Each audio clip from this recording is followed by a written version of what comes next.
Welcome to Roman on CVI.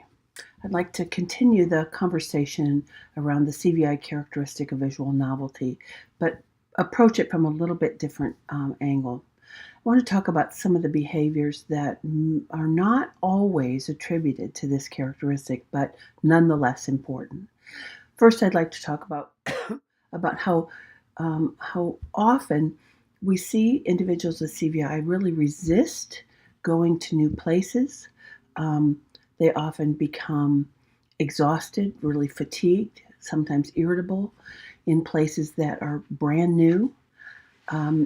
This kind of rigidity is, I think, in many cases related to the fact that the child goes into the new environment and has no real anchors. They don't have well-established landmarks, or they haven't learned the space in a way that gives them the sense of how they can be oriented in space. There are some places you can't really teach completely.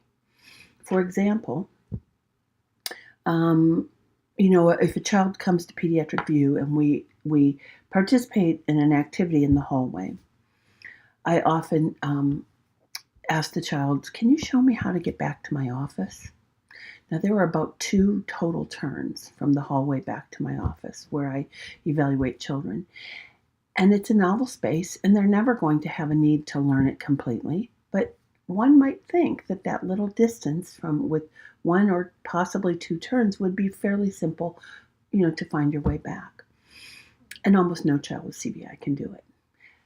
Interestingly, their siblings can almost always do it, even if they're much younger than the child I'm evaluating. What does this mean? Well, this means to me that the child has not really gathered information from the environment in a way that helps them sort of put together a series of pieces that help them know where they were, where they're going, kind of what's behind them, and then if they turn their position, where will that all be relative to this new orientation?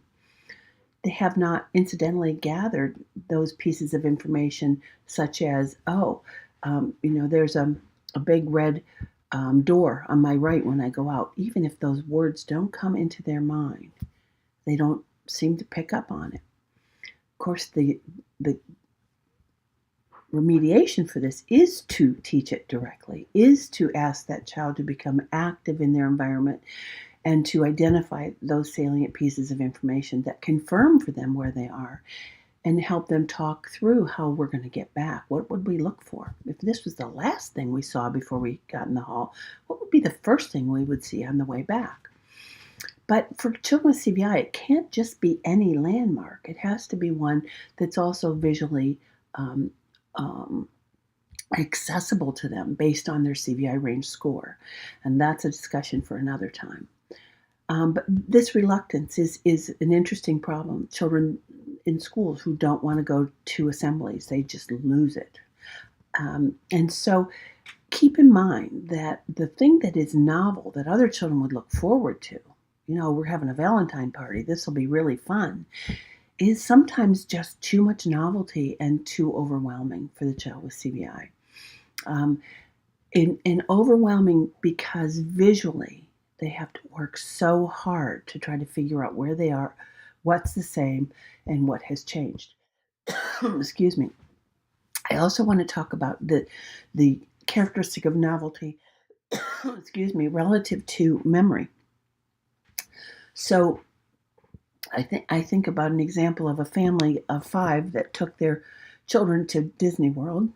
And for weeks, they prepared them and talked about what they would see and how exciting it's going to be. And this is the hotel we're going to stay in.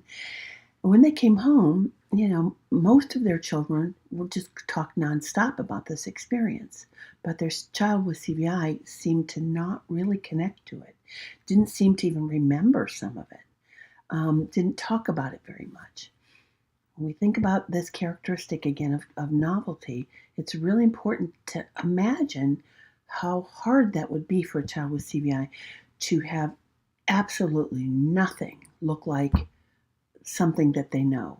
It's all full-on novelty. Every single aspect that they're looking at will be novel. And so we have to expect that it's going to be extremely hard for them to remember this experience in ways that are even remotely similar to their siblings. Just too much novelty. What can we do to help with that? Well, we can preview the experience and not just talk about it, but show some, if the child can, if the child's CVI range score is appropriate for this, they can show some simple little videos. You can, if the child's is still in early phase 2, you could show some objects that are really similar to what they're going to encounter.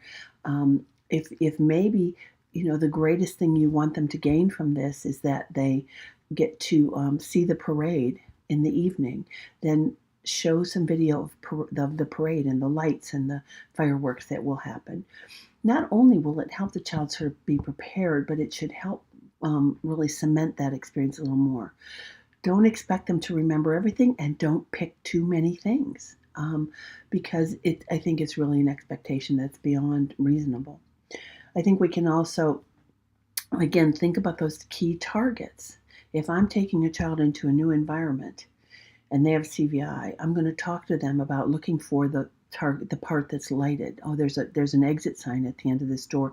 It's red and has lighted letters. Let's look for that. That'll tell us that we're really close to getting out of that room. I'm going to pick things that are CVI compliant for the child, and I'm not going to try to describe everything.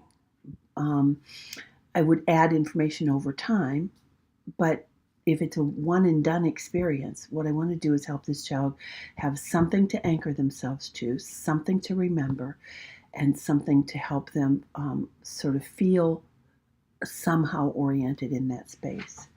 I might also, if this is a trip or something that's a longer novel experience, I would suggest keeping a log of what the child did, and every night reviewing 3 or 4 of those activities. Pair them with an iPad photo, and over time you can create a little book of that child's experience. It may take a while, and there still may be things that the child looks at that they just don't seem to remember. As the child's range score improves, we expect that their response to novelty will also improve, but probably will always be somewhat different than other people their age. So when you see that child with CVI who falls down on the floor and doesn't want to leave their classroom for the very exciting field trip that everybody else has been, geared up for, understand that for this child with CVI, this might not be fun. This might be just so much novelty that they resist. They really want to avoid that activity. That said, it doesn't mean that we don't try to help them through new activities and build on them.